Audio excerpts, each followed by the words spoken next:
Again, there is a daylight sensor around the back here, and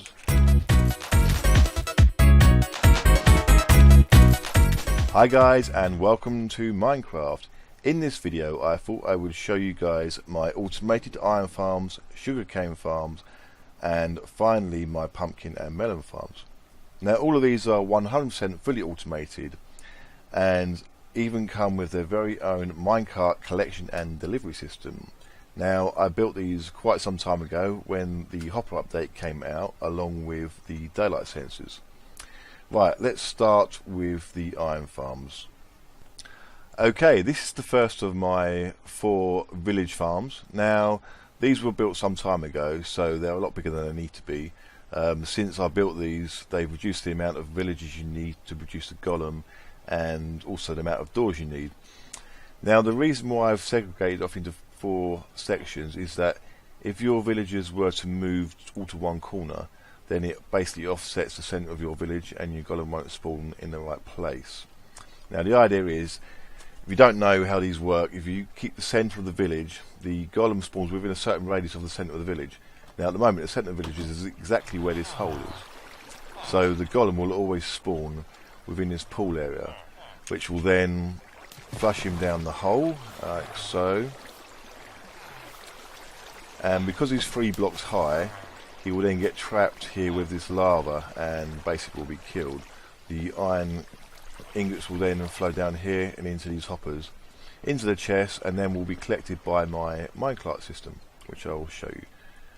Now the way this works is the minecart will come along. If there's anything in this hopper, it will activate this switch here, this activate here, I can't remember what they're called, and it will turn off the powered rail. That will stop the minecart right underneath the hopper. Once it is loaded, the rail will reactivate. As it's on a slope, it will then send the minecart off on its way again. Now this is quite a long way, so for this to work properly you need to have quite a high number of chunks loaded, otherwise your minecart will go so far and it won't come back. Ooh. As you can see, this is still very buggy. I think they've always been like this on minecarts. Right, as I'm down here, I'll wait for the minecart to come back, and then we'll go along and I'll show you the delivery point. Right.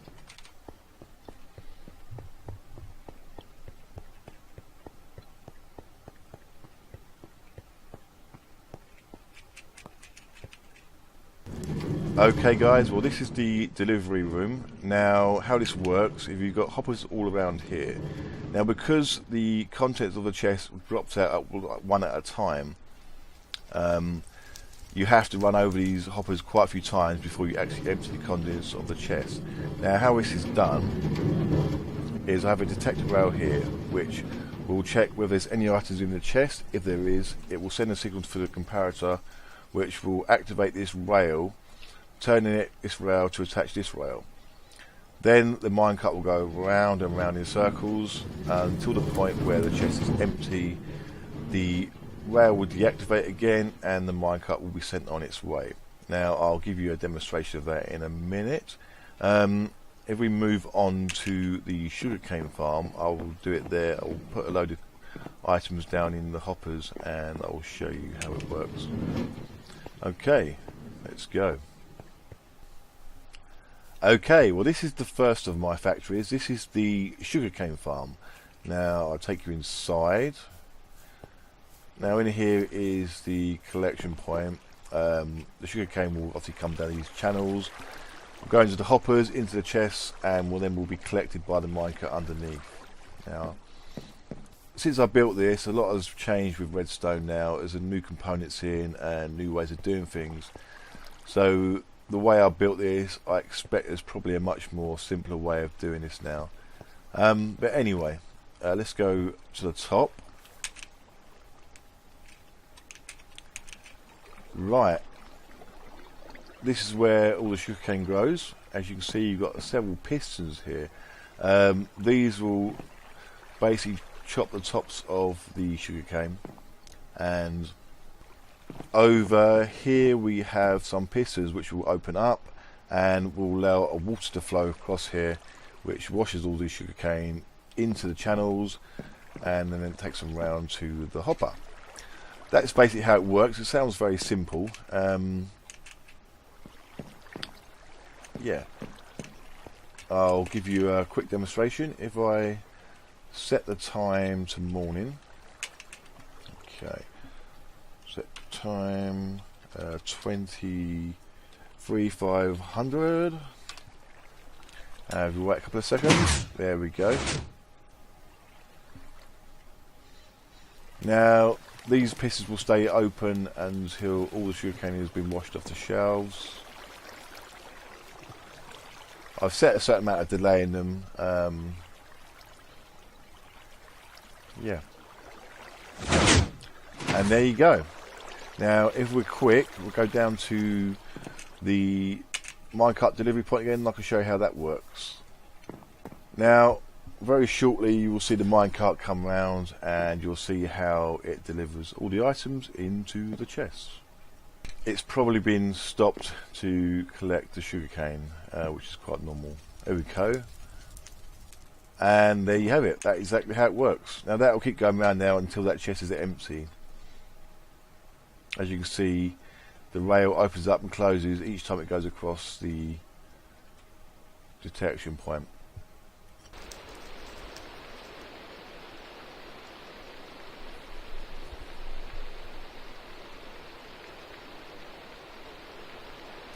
And there you have it, it's all emptied. That is how the delivery system works. What I'll do quickly, I'll run along here. I can show you exactly how the collection point works as well.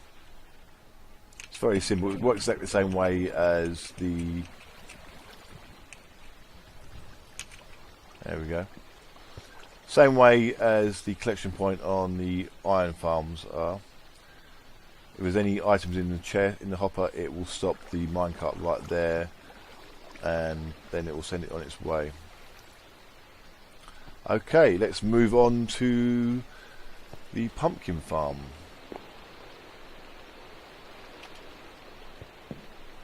Okay, well we're here at the last of my fully automated factories. This is the pumpkin and melon farm. Now it works in a very similar way to the sugarcane farm, with the only difference is to harvest pumpkins and melons you have to break them from underneath. So this time you've got the pistons underneath here. They will push up, break the pumpkins and the melons, and the same thing again, water will flow out these channels here and we'll wash them into the channel. Now if I show you a quick demonstration of this one, again we'll reset time to 23,500.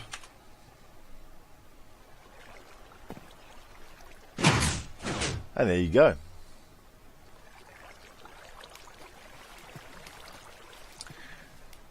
Again, all these are totally fully automated, so you don't have to touch anything. You just leave it to harvest and just collect the products from your chests inside your storage point.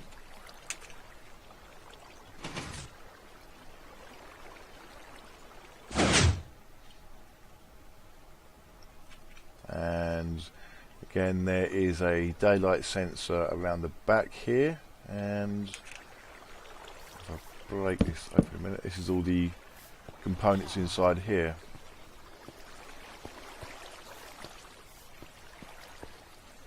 One last thing, I'll just show you how I do my wheat farms. Now unfortunately wheat farms can't be fully automated due to the fact you have to replant them manually yourself, but there is a quick way of harvesting. Now at the moment there's nothing planted at the moment, but I'll show you how it works. All I do is flick the switch, that sends a channel of water down here. That will break all your plants and send all the items down into your hoppers. Now there's a slight bug at the moment. For some reason the items collect on the edge there and don't go into the hopper. I'll have to look into that. So when you want to replant, all you do is do this. You just run along the edge here, which means you don't have to walk on the dirt, and hence you don't have to re-till the dirt. My things are in there. Just run along here like this. It's very quickly do it really. Literally just hold down the right mouse button and move left and right. Just like that. So it's very easy to replant, it's just not fully automated. Okay, well that is the end of my tour. Now if you've enjoyed the video, please leave a like and subscribe to further content. If you would like a step-by-step tutorial on how to build these factories, then please let me know in the comment section below and I will do that for you. Okay, thank you guys for watching and we'll see you next time.